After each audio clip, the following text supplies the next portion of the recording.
अस्सलाम वालेकुम, मैं हूं रेहान तारिक और आप देख रहे हैं दस्तक। बानी पीटीआई की सेहत इस वक्त मरकज़ निगाह बनी हुई है। हुकूमत का यह दावा है कि तहरीक इंसाफ बानी पीटीआई की सेहत पर सियासत कर रही है और इसमें पार्टी रहनुमा समेत बानी पीटीआई की अपनी बहनें भी शामिल हैं। दूसरी जानिब अलीमा खान ये तासुर दे रही हैं कि बानी पीटीआई का सबसे ज्यादा एतमाद उन्हें और दीगर बहनों को हासिल है। और अलीमा खान ने गुज़श्ता रोज प्रेस कॉन्फ्रेंस में इसकी दलील ये दी थी कि बुशरा बीबी की बेटी और उनकी भाभी की बानी पीटीआई से मुलाकात हुई है, जिसमें बानी पीटीआई ने अपनी आंख के इलाज पर न सिर्फ तहफ़्फ़ुज़ात का इजहार किया है बल्कि ये पैगाम कि अलीमा खान, नौरीन खान और उज़्मा खान उनके लिए आवाज़ उठाएं। अब अलीमा खान के बयान से दो अहम पहलू जाहिर हो रहे हैं। एक तो ये कि अलीमा खान का दावा है कि बानी पीटीआई की आंख के मसाइल कम होने की बजाय मुसलसल बढ़ रहे हैं।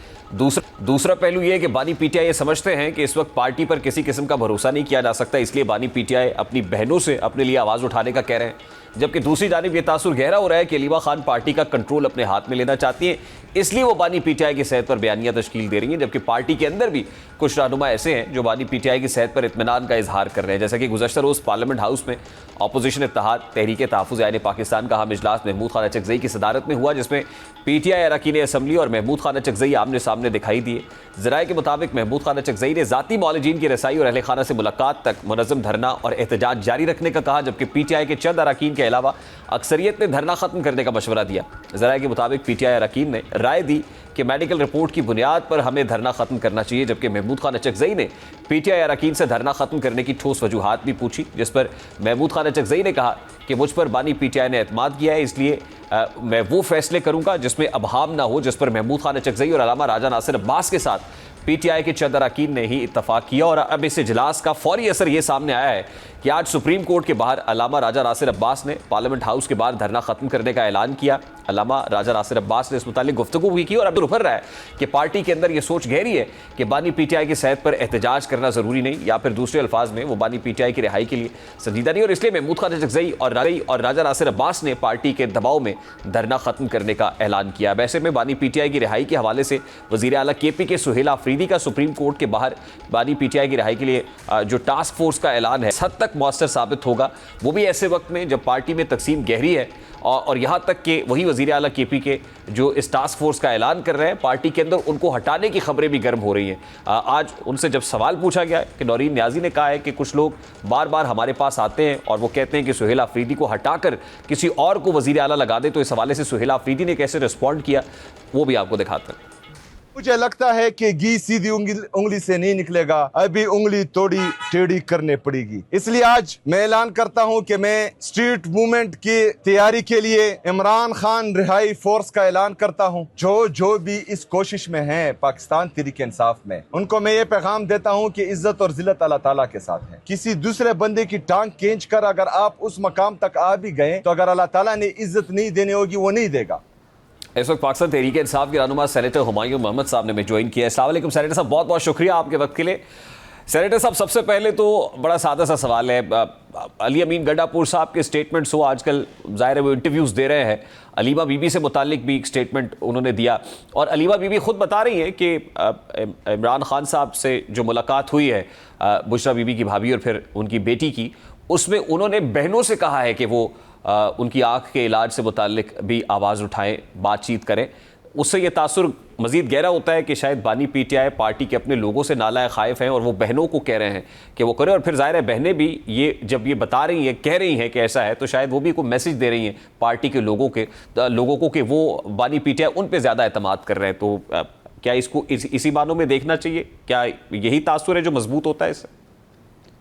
बिस्मिल्लाहिर्रहमानिर्रहीम, या का नाम हो या का नस्ताइन। देखिए, इस तरह यह है कि अगर आप जो तासुर लेना चाहते हैं वो तो आपकी मर्जी है। मेरी नजर में अगर फर्ज करें मेरी जात के दो हिस्से हैं। एक मेरी जात का वो हिस्सा है जो मेरी फैमिली तक महदूद है, या मेरी जात के वो चीजें हैं जिसका ताल्लुक मेरी फैमिली के साथ ज्यादा है। दूसरा वो है जिसका मेरा ताल्लुक पॉलिटिकल पार्टी के साथ ज्यादा है, उसमें फैमिली की इन्वॉल्वमेंट कम है। तो जब मैं वो पॉलिटिकल चीजों को सामने लेकर आऊंगा तो मैं अपनी फैमिली को कहूंगा कि यार आप बीच में ना हो, और मैं पॉलिटिकल पार्टी को वो रिस्पॉन्सिबिलिटी दूंगा। ठीक है, ये एक चीज है। नंबर 2, जैसे उन्होंने कहा है कि ये जो सोहेल अफरीदी को या अचकजई साहब को या अलामा साहब को उन्होंने कहा है कि आप लोग ये एहतजाज करो, ये करो, वो उन्होंने बहनों को नहीं कहा। क्या अब इसका ये मतलब मैं ले लूं कि उनको बहनों पे एतमाद नहीं है? नहीं, इसका ये मतलब हरगिज नहीं है। नंबर 2, जो एक इंसान, देखिए एक इंसान की जब तबीयत होती है तो उसके साथ उसके फैमिली के रुकन होते हैं, जिसमें मेनली चूंकि उनकी बीवी भी जो है वो जेल में ही है, तो फिर उनकी नेक्स्ट ऑफ किन जो आ जाते हैं वो उनके फैमिली मेंबर्स है, बच्चे हैं और उनकी जो है बहनें हैं, तो उनके पास ये रिस्पॉन्सिबिलिटी चली जाती है। मेरी नजर में इसको इस तरह देखूंगा कि ये रिस्पॉन्सिबिलिटी मेनली फैमिली की है, पॉलिटिकल रिस्पॉन्सिबिलिटी ये कम है। हाँ, हम अपनी जगह पे एक आवाज उठाएं। नहीं, ये तासुर देखिए सेनेटर साहब, ये तासुर मैं डिराइव नहीं कर रहा, बल्कि पार्टी के अपने लोगों के स्टेटमेंट से ये तासुर गहरा होता है। जैसे मैंने रेफर किया अली अमीन गंडापुर साहब के स्टेटमेंट को, उससे यही तासुर मिलता है ना सर, कि शायद उनकी और अलीमा बीबी की कोई राइवलरी है, या वो ये कह रहे हैं कि अलीमा बीबी काम खराब कर रही है। देखिए इस तरह यह है कि थोड़ा सा बाज जगहों पे लोग समझते होंगे या क्या है। मेरी नजर में किसी भी पॉलिटिकल पार्टी वाले के, अगर आप मुझसे पूछे, आई रिस्पेक्ट इमरान खान की बहनों को बहुत रिस्पेक्ट करता हूं, उनकी जो रिस्पेक्ट है एज अ सिस्टर्स बहुत ज्यादा है, लेकिन मैं पॉलिटिकली उनको मैं शामिल ही नहीं करता पॉलिटिकल डिसीजन में। मेरी नजर में they should not be involved in political decisions, that is how I see it. क्या इसका मतलब यह है मेरी और उनके दरमियान में कोई टसल है? कोई टसल नहीं है, हर किस्म की नहीं है। इसी तरीके से लेकिन मुझे बोलने दे, लेकिन हाँ, बाज लोग ये जरूर समझते होंगे कि उनका बयान या उनकी उसकी वजह से, और बाज लोग ऐसे हैं चूंकि पाकिस्तान में ज्यादातर जो सियासी जमातें हैं वो फैमिली ओरिएंटेड है, पाकिस्तान के अंदर जितनी तबाही हुई है वो फैमिली ओरिएंटेड सियासत की वजह से भी हुई है, तो वहां पे एक ट्रेंड है कि यार अगर उसके नहीं है तो उसकी फैमिली है। अनफॉर्चुनेटली पाकिस्तान तरीके इंसाफ फैमिली ओरिएंटेड पॉलिटिक्स नहीं करती। यहाँ पे अगर किसी को शोभा हो कि यार ये चीज है, तो वो थोड़ा सा शायद ओवर रिएक्ट कर जाए। सर, ये फॉर्मर चीफ मिनिस्टर केपी के अली अमीन गंडापुर हैं और बहुत जाहिर चीज़ों के खुद प्रिवी हैं ये तो, और जाहिर है ये खुद कोशिश करते रहे हैं बानी पीटीआई की रिहाई के लिए, और इस हवाले से कंसर्न क्वार्टर्स के साथ भी एक रोल इनका रहा है। वो ये सब बातें कर रहे हैं, तो क्या इसको झूठ समझा जाए? अच्छा, इसमें ये देखिए उन्होंने जो बात की है ना, उसमें उन्होंने खाली 3 बहनों को नहीं, उन्होंने कोई पता नहीं 8, 10, 14 बंदों का वो जिक्र किया, जिसमें पॉलिटिकल पार्टी वाले भी थे और जिसमें बहनें भी थी। और वहां पे उन्होंने कहा है कि ठीक है, उन्होंने कहा है कि आप लोग आपस के जो तफरकात है उनको खत्म करो, और मैं ये हाथ जोड़ता हूँ, मैं इस स्टेटमेंट से एग्री करता हूँ। हमारे अंदर के जो तफरकात हैं, जो हमारे अंदर की जो एक दूसरे के साथ जो क्लैशेस हैं, हमें उनको बंद करना चाहिए, दैट आई एग्री विद। हमें इमरान खान को बाहर लाने की कोशिश करनी चाहिए, दैट आई एग्री विद। इसमें कहीं मुझे ये जाहिर नहीं होता, इस स्टेटमेंट से जो आपने सुनाई है, मुझे कहीं ये जाहिर नहीं होता कि वो अलीमा खान साहिबा को या उनकी बहनों को एड्रेस कर रहे हैं। वो ये कहते हैं कि अलीमा खान साहिबा कुछ सोच रखती हैं, पार्टी की जो पॉलिटिकल विंग है वो कुछ और सोच रखता है, वो सोच मिलती नहीं आपस में, जिससे इख्तलाफ जन्म लेता है। इसमें देखिए नहीं, देखिए आप कुछ और सोच रखते हैं, मैं कुछ और सोच रखता हूँ, आपके एक एंकर कुछ और सोच रखते हैं, दूसरे एंकर कुछ और सोच रखते हैं, उनका आपस में इख्तलाफ नहीं है। सोच में डिफरेंस होना कोई बुरी बात नहीं है, दैट्स अ सेपरेट थिंग। तो क्या अलीमा खान साहब और बाकी लोगों के दरमियान में सोच, वहां पे कुछ लोग ऐसे भी हैं जिनकी सोच अलीमा खान साहब से मिलती है, कुछ लोग ऐसे हैं जिनकी अलीमा खान साहब से नहीं मिलती, कुछ के उनसे भी नहीं मिलती, तो 3-4 मुख्तलिफ स्कूल ऑफ थॉट तो पाए जाते हैं, उसमें कोई बुराई नहीं है। अच्छा, ये जो होता है ना, ये मुख्तलिफ स्कूल ऑफ थॉट करना, ये आमतौर पे ये याद रखिए, this is always positive thing. हम लोग ये जो मैं अगेन कह रहा हूं, हम लोग आदी हैं फैमिली डायनेस्टी के, जहां पे भेड़ चाल होती है। भेड़ चाल का मतलब है जो पहली वाली भेड़ जिसने जो चाल चली है, सारे वही चल रहे होते हैं। तो जब आप एक जो बाप है, जो मियां नवाज शरीफ साहब ने जो कह दिया, सारे के सारे उसी भेड़ चाल में चल पड़ेंगे। आसिफ अली जरदारी ने कह दिया, सारे उसी भेड़ चाल में चल पड़ेंगे। तो समझ नहीं आ रही सर कि इस वक्त कौन कह रहा है। आप लोग असल में देखिए ना, आप लोग पिछले 50 साल से इसी भेड़ चाल के आदी हैं। आप लोग घोड़े की चाल, आप लोग डिफरेंट चालों के जिसमें डाइवर्सिटी है, आप उसके आदी नहीं है। तो आप लोगों को सेनेटर साहब, पाकिस्तान तहरीक-ए-इंसाफ में फैसलों का मरकज कौन है? फैसले कहां से होते हैं? आज भी चीफ मिनिस्टर केपी के लगता है तो अडयाला जेल से लगता है। आज भी पार्टी ने एहतजाज करना है, तरीकाकार क्या होगा तो अडयाला जेल की तरफ देखती है। देखिए आज भी इस तरह एक है। ही फर्द वाहिद के गिर्द पार्टी घूम रही है सर, इसलिए आप ये कहें कि बहुत मुख्तलिफ हो गया, 78 बरस में जो नहीं हो रहा था वो आपने कर दिया, तो ऐसा भी नहीं है ना सर? एक बार देखिए इस तरह है, मैं आपको एक चीज समझाता हूँ। जब तक जिसने तख्लीक की होती है पार्टी, जब तक वो होता है उसका एक क्या कह सकते हैं, कंट्रोल रहता है, हमेशा रहता है। चाहे अगर वो पीछे भी हट जाए लेकिन उसका कंट्रोल रहता है। क्या, जैसे सूरज है, रोशनी तो हम उसी से लेते हैं, चांद रोशनी उससे लेता है, सियारे रोशनी उससे ही दिस लेते इज अ हैं। One man party sir. Again नहीं, it's not one man party, it is one leader. And yes, उसके बाद जो है आगे लीडरशिप होगी और वो चीजें होती रहती हैं, ये कोई मसला नहीं है। इस वक्त चूंकि आप ये याद रखें, हमारी जो फर्स्ट ईयर लीडरशिप है, इमरान खान और बाकी जो लोग हैं, जिनमें अपने शाह महमूद कुरैशी साहब हैं, जिनमें यास्मीन राशिद साहिबा हैं, जो बाकी लोग हैं, वो लोग जब जेल में हैं तो ऑब्वियसली पीछे जो है वो थोड़ा सा एक खला बना हुआ है और उसका फायदा हमेशा दुश्मन उठाता होता है। ना और सर, ये जिन थोड़ी लोगों बहुत का चीजें नाम हो आपने जाती लिया हैं, है लेकिन वो जेल में कैद लोग भी खत लिख के पार्टी के आदत को कहते हैं कि भाई होश के नाखून लो, लेकिन देखिए मैं तो इससे एग्री they करता are हूँ। being मैं taken for एग्री करता हूँ granted. कि हमारे अंदर ये डिफरेंस नहीं होना चाहिए। मैं एग्री करता हूँ इस बात से।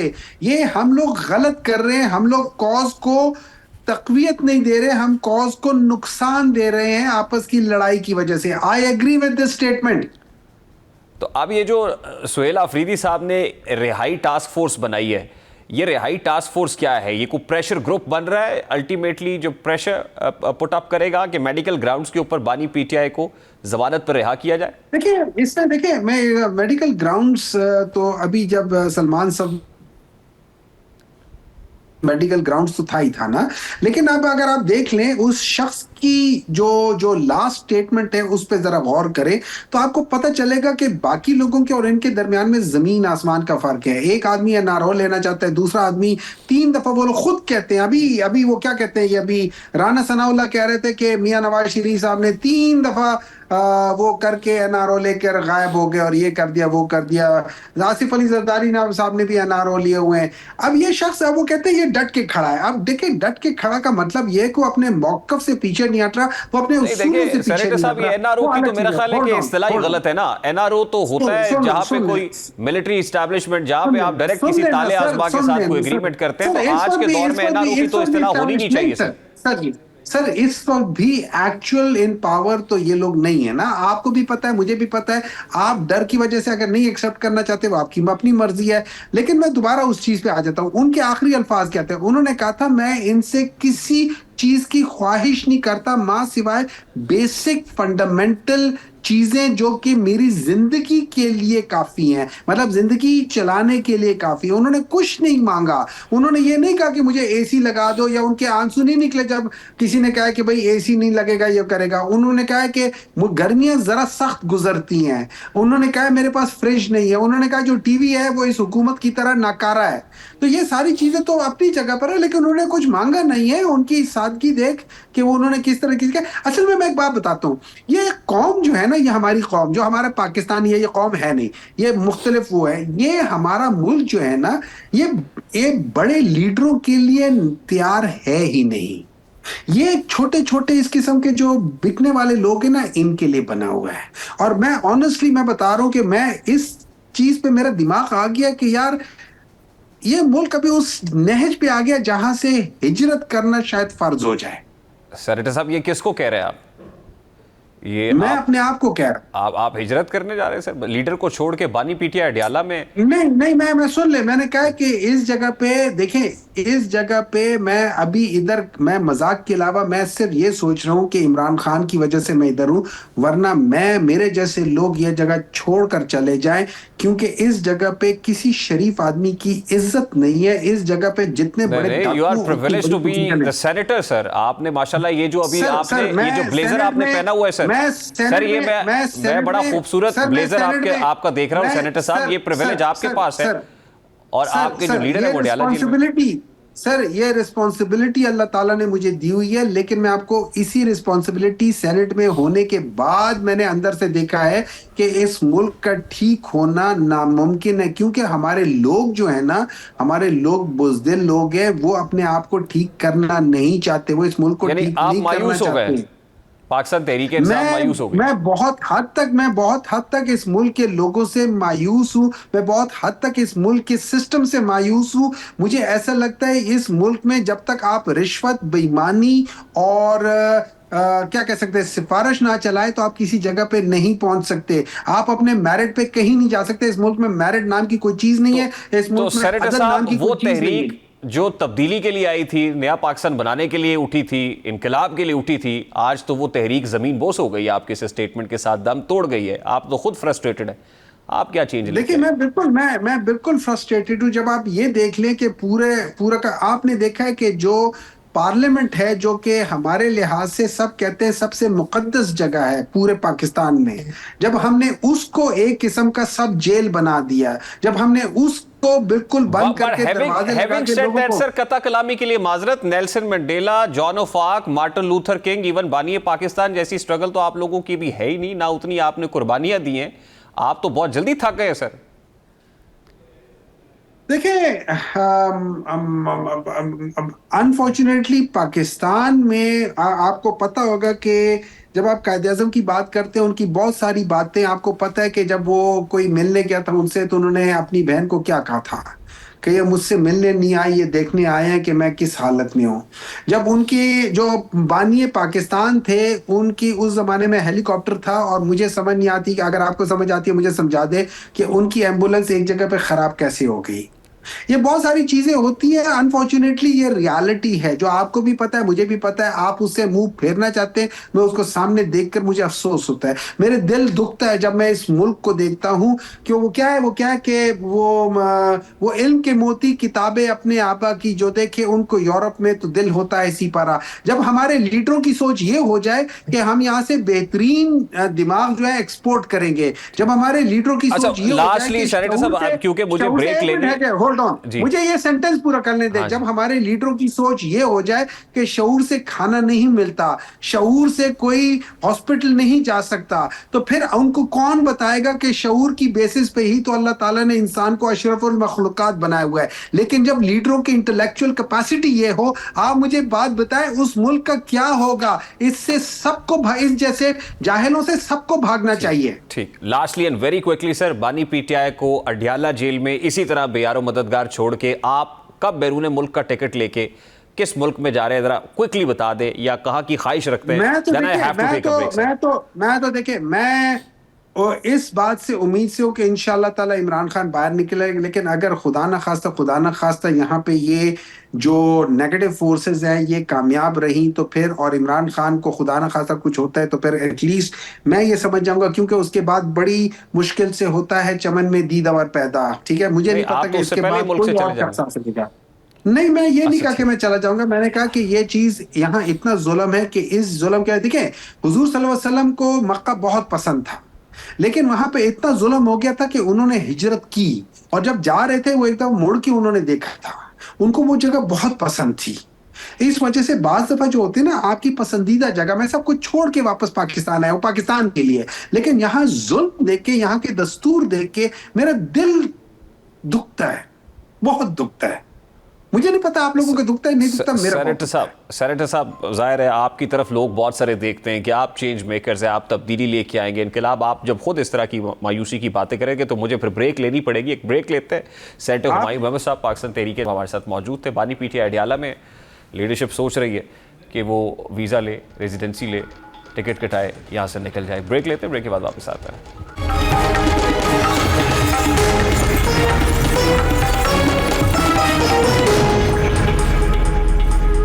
जिनेवा में ईरान और अमेरिका के दरमियान जौहरी मुज़ाकरात के दूसरे दौर की तकमील को आलमी सियासत में एक अहम पेशरफ्त के तौर पर देखा जा रहा है। ज़ाहिर फौजी कशीदगी और नकलो हमल और मुबला तसादुम जो है उसके इम्कानात भी बढ़ते चले जा रहे हैं। ऐसे माहौल में ईरान और अमेरिका का एक बार फिर मुज़ाकरात की मेज़ पर बैठना बज़ाहिर इस बात की अलामत है कि दोनों फरीक किसी हद तक तसादुम की बजाय सफारतकारी को मौका देना चाहते हैं। कई बरसों की तलखी, सख्त इक़्तिसादी पाबंदी और सफारती तातुल के बाद मुज़ाकरात का अमल इस बात की निशानदेही करता है कि ना अमेरिका मुसलसल दबाव की पॉलिसी के नताइज से मुतमईन है और ना ही ईरान आलमी तन्हाई और माशी मुश्किलात के बोझ को मजीद बर्दाश्त करने के मूड में नजर आता है। मुज़ाकरात का दूसरा दौर अभी वो नतीजा खेज तो साबित नहीं हो सका, लेकिन दोनों फरीकैन में ज़ाहिर है ये एक अर्ज है कि बैठा जाए, क्रॉस द टेबल बातचीत के ज़रिए से मामलात को हल किया जाए। ईरान अपनी जगह पर अपने मुतालबे के ऊपर डटा हुआ है और जिस डोमेन के अंदर वो रहना चाहता है कि सिर्फ जौहरी प्रोग्राम के हवाले से उसमें रहते हुए ही बातचीत होगी, और दूसरी तरफ अमेरिका जो है वो बैलिस्टिक जो मिसाइल प्रोग्राम है उस पर नज़रें जमाए हुए है और चाहता है कि उसको किसी तरीके से कटेल किया जाए। ज़ाहिर intentions are very much clear. Doctor Shazia Cheema साहिबा इंटरनेशनल रिलेशंस एक्सपर्ट हैं, उन्होंने हमें ज्वाइन किया, उनसे बात करते हैं। अस्सलाम वालेकुम डॉक्टर साहब, बहुत बहुत शुक्रिया आपके वक्त के लिए। ज़ाहिर है कि एक मुज़ाकरात जब होते हैं तो एक ठंडी हवा का झोंका ज़रूर होता है कि अक्रॉस द टेबल बातचीत के ज़रिए से मसाइल के हल की कोई उम्मीद, कोई किरण पैदा हुई है। हमने देखा ओमान में पहला मुज़ाकरात का दौर हुआ, फिर दूसरा, लेकिन अभी तक कोई ब्रेक थ्रू नहीं हो पाया है। यूँ लगता है कि जैसे अमेरिका की इंटेंशंस बड़ी क्लियर है कि जो ईरान का बैलिस्टिक मिसाइल प्रोग्राम है उसको किसी तरीके से कटेल किया जाए। इसमें किस हद तक कामयाब होता हुआ यूएस आपको नजर आ रहा है?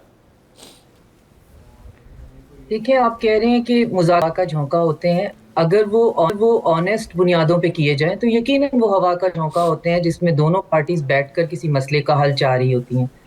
जब आप एक पार्टी ऐसी शराइत लेकर मेज पे बैठ जाती है जो कि उससे भी पता होता है और अगली पार्टी को भी पता होता है कि ये काबिल अमल नहीं है, तो इसका मतलब ये होता है कि ये मुज़ाकरात सिर्फ टाइम बाय करने के लिए हैं, और उस टाइम बाय करने के बाद जो बुनियादी नुक्ता है वो तो होना ही होना है। और बुनियादी नुक्ता अब तो छुपा भी कोई नहीं रहा।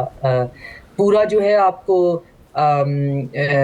अमेरिका का जो है आपको पॉलिटिकल क्लास से लेकर उनके एकेडमिया तक, उनका लेगेसी मीडिया, हर कोई आपको यही कह रहा है कि हमें ईरान का कंट्रोल चाहिए। और उन्हीं मुज़ाकरात से पहले म्यूनिख की जो कॉन्फ्रेंस हुई है वहाँ पे रज़ा शाह पहलवी के बेटे को बुलाया हुआ था, और वो और ज़ेलेंस्की बैठकर ईरान के फ्यूचर की डिस्कशन जो है एक सेशन कर रहे थे। तो ये सारी चीज़ें साथ साथ ही चल रही हैं। उसमें हो ये रहा है कि जिनीवा में जो ये ट्विन निगोशिएटर हैं विटकॉफ और जेरेड कुशनर, इनकी 2 मीटिंग्स थी, एक रशिया के साथ भी थी और ईरान के साथ भी थी, और दोनों ही जो हैं वो कंक्लूसिव नहीं रही हैं। ईरान के साथ जो मीटिंग की रिपोर्ट बाहर आई है वो ये है कि दोनों पार्टीज ने एक फ्रेमवर्क पे एग्री किया है फॉर द फ्यूचर निगोशिएशंस। तो they just agreed upon a framework for the future negotiation. उस निगोशिएशन में अभी कोई टेंजिबल चीज़ जो है वो सामने नहीं आई और वो आ भी नहीं सकती है। मैं जो है वो बड़ी अपनी डार्क ह्यूमर को यूज़ करते हुए बाज़ औक़ात ये भी मेरे जहन में आ जाता है, बल्कि कल मैं किसी चैनल पे भी कह रही थी कि ये बिल्कुल ऐसा ही है कि आप अपना न्यूक्लियर प्रोग्राम भी रोल बैक कर दें, बैलिस्टिक मिसाइल तो बिल्कुल आप ख़त्म कर दें, अपने एलाइज आप छोड़ दें, तो बस एक कसर रह गई है कि वो ये कहते हैं कि ईरानी डेलीगेशन जो है वो घघरा पहन के और घुंघरू बांध के आए और दो हमें जो है वो ठुमके लगा के दिखाए और उसके बाद हम निगोशिएशन पे बैठेंगे।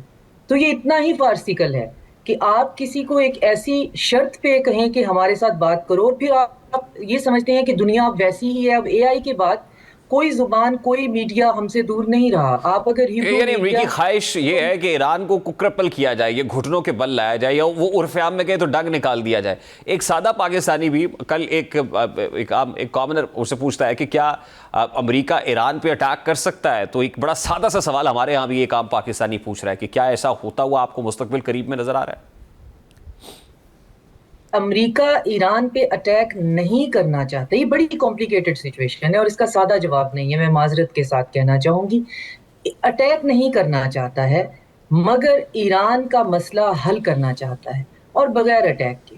उसे कोई वेनेजुएला वाली सिचुएशन उसे मिल जाए जिसमें वो कोई ऑ एंड शॉक से जो है वो आए और बस उठाए और अगवा करे और निकल जाए, तो वो मैं हिब्रू मीडिया की आपके इस सवाल से पहले भी बात कर रही थी कि वो बहुत खुल के ये बात कर रहे हैं कि ये जो तीनों शराइत हैं ये हमने दी हैं, और हमने ये इसलिए दी हैं कि ईरान के साथ कोई कहीं बैड डील हो ना जाए, और साथ में ये कि ईरान के अंदर अगर हमने जाना है तो हमें ग्राउंड इन्वेजन करनी होगी। तो फिर अब ट्रंप के पास सूरत हाल ये है कि वो ग्राउंड इन्वेजन भी करेगा, वो जो एक शॉक और ऑ है उसका जो है वो एरियल अटैक भी करेगा, और फिर ईरान जो है वो बाल्कनाइज हो जाएगा। तो फिर रीजन जो है कितने % इसके चांसेस हैं कि ईरान जो है वो रिटेलिएशन इस मैग्नीट्यूड की करेगा कि रीजन में नुकसान नहीं होगा। तो ये सारी जो है वो कैलकुलेशन है। अमेरिका अटैक नहीं करना चाहता, लेकिन ईरान को तबाह बर्बाद करना चाहता है। ईरान ने ये साफ कह दिया है कि अगर हमें आप बर्बाद करना चाहते हैं तो आपको हम पे अटैक करना होगा, इसके अलावा कोई और रास्ता नहीं है। लास्ट टाइम हम आपकी बातों में आगे थे, हमने आपको ऑप्टिकल जो है वो विक्ट्री दे दी थी।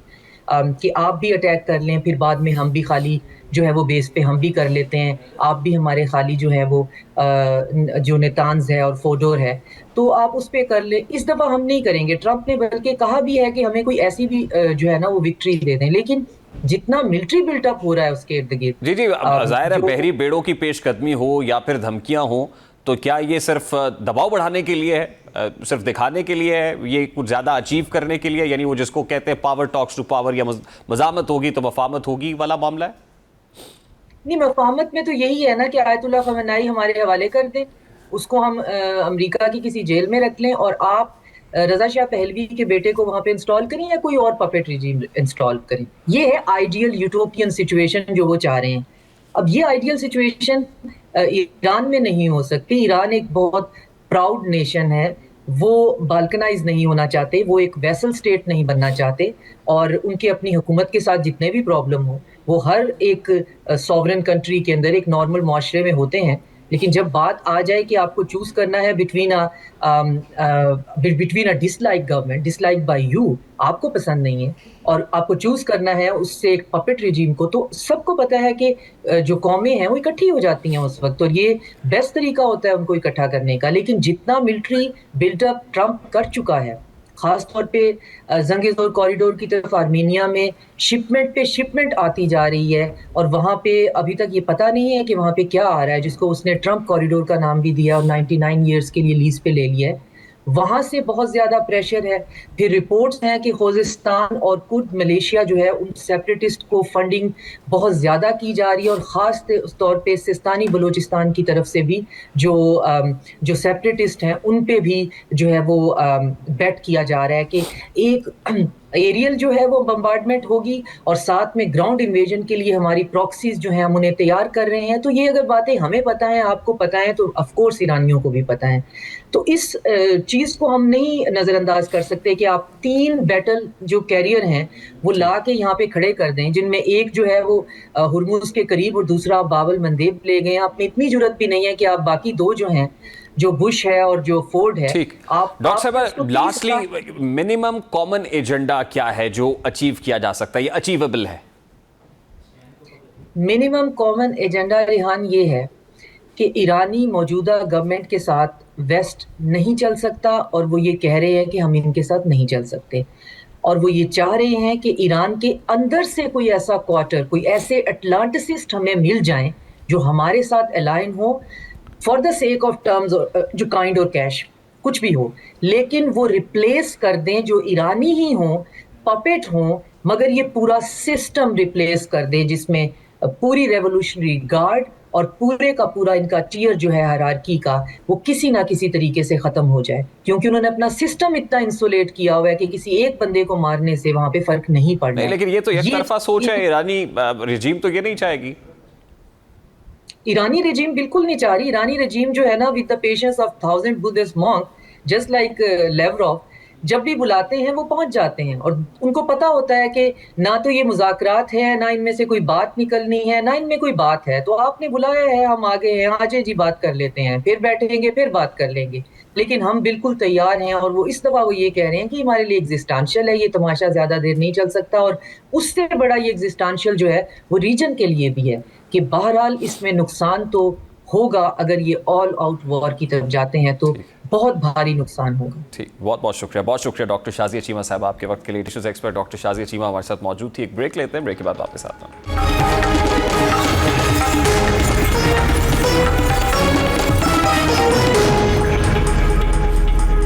आईसीसी टी20 वर्ल्ड कप में पाकिस्तान की जानिब से नामीबिया के खिलाफ 102 रन की शानदार फतह बज़ाहिर एक आसान जीत दिखाई देती है, लेकिन हकीकत में यह मैच कौमी टीम के लिए सुपर 8 मरहले से कबल एक अहम पैगाम भी है, क्योंकि इस कामयाबी ने जहां पाकिस्तान को आईसीसी टी20 वर्ल्ड कप के सुपर 8 मरहले में पहुंचा दिया है, वहीं यह हकीकत भी वाज़ेह हो गई है कि अब आने वाला मरहला पहले से कहीं ज्यादा मुश्किल और फैसलाकुन होगा, क्योंकि सुपर 8 में पाकिस्तान का सामना श्रीलंका, इंग्लैंड और न्यूजीलैंड से होगा। ग्रुप मरहले में निस्बतन कमजोर टीम्स के खिलाफ जीत हासिल करना एक अलग बात है, लेकिन सुपर 8 में पाकिस्तान का सामना उन टीम्स के साथ होगा जो ना सिर्फ तजर्बा रखती हैं बल्कि बड़े मुकाबलों में आसाबी दबाव को संभालने की सलाहियत भी रखती हैं। इसीलिए पाकिस्तान को अपनी हिकमत अमली में मजीद बेहतरी लाना होगी। नामीबिया के खिलाफ मैच में पाकिस्तान की बैटिंग और बॉलिंग दोनों शोबों ने मजमूई तौर पर बेहतरीन कारकर्दगी दिखाई। खासतौर पर साहबजादा फरहान की सेंचुरी ने यह साबित किया कि कौमी टीम के पास ऐसे बल्लेबाज मौजूद हैं जो मुश्किल हालात में इनिंग्स को संभाल सकते हैं और बड़े स्कोर की बुनियाद रख सकते हैं। इसी तरह बॉलिंग में उस्मान तारिक की जानिब से 16 रन पर 4 विकेटें और शादाब खान का 19 रन देकर 3 विकेटें हासिल करना इस बात की दलील है कि अगर लाइन और लेंथ दुरुस्त हो तो किसी भी बैटिंग लाइन को दबाव में लाया जा सकता था। असल चैलेंज अब यह होगा कि जब पाकिस्तान को मजबूत टीम्स का सामना करना पड़ेगा जहां मामूली सी गलती भी मैच का पांचा पलट सकती है, क्योंकि वर्ल्ड T20 के सुपर 8 मरहले में मुकाबला सिर्फ टैलेंट का नहीं बल्कि जहनी मजबूती, फील्डिंग के मयार और मैच के अहम लम्हात में दुरुस्त फैसले करने का होगा। पाकिस्तान की टीम अक्सर बड़े मैचेस में दबाव का शिकार होकर गैर ज़रूरी शॉट्स खेलती है या बॉलिंग में तसलसल बरकरार नहीं रख पाती, जो कि एक खतरनाक रुझान है। अब चूंकि हर टीम टॉप क्लास है इसलिए पाकिस्तान को अपनी कमजोरियों पर खुलकर काम करना होगा, खासतौर पर पावर प्ले में जिम्मेदार बैटिंग, मिडिल ओवर्स में रन्स की रफ्तार बरकरार रखना और आखिरी ओवर्स में दुरुस्त बॉलिंग लाइनअप अपनाना नागुज़ीर होगा। और एक अहम पहलू ये भी है जो फील्डिंग है, जो पाकिस्तान के लिए अक्सर मसला बन जाती है। सुपर 8 में कैचेस छोड़ने या रन्स रोकने में नाकामी का मतलब बराह रास्त मैच हारने के बराबर होगा। श्रीलंका, इंग्लैंड और न्यूजीलैंड जैसी टीम्स छोटे छोटे मौके को भी बड़े फायदे में बदल लेती हैं और इसलिए पाकिस्तान में गैर मामूली बेहतरी दिखाना होगी। यह हकीकत है कि पाकिस्तान के पास टैलेंट की कमी नहीं है बल्कि मसला तसलसल और एतमाद का है। जब पाकिस्तानी टीम सच्चे दिल, मुकम्मल लगन और नज़्म ज़ब्त के साथ खेलती है तो दुनिया की किसी भी टीम को शिकस्त देने की सलाहियत रखती है। यही वजह है कि पाकिस्तान को अक्सर एक गैर मुतवक्किर और ख़तरनाक टीम कहा जाता है जो बड़े टूर्नामेंट्स में अचानक कम बैक करने की या फॉर्म पकड़कर सबको हैरान करने की सलाहियत भी रखती है। और अब वक्त आ चुका है कि इस गैर मुतवक्किर सूरत हाल को मुस्तकिल मिजाजी में बदला जाए ताकि हर मैच में यकसा मयार की कारकर्दगी सामने आए। प्रोग्राम के वक्त अपने इख्तिताम को पहुंचे। आपसे मुलाकात होगी इंशाअल्लाह कल। अपना रखिए ख्याल। अल्लाह हाफ़िज़।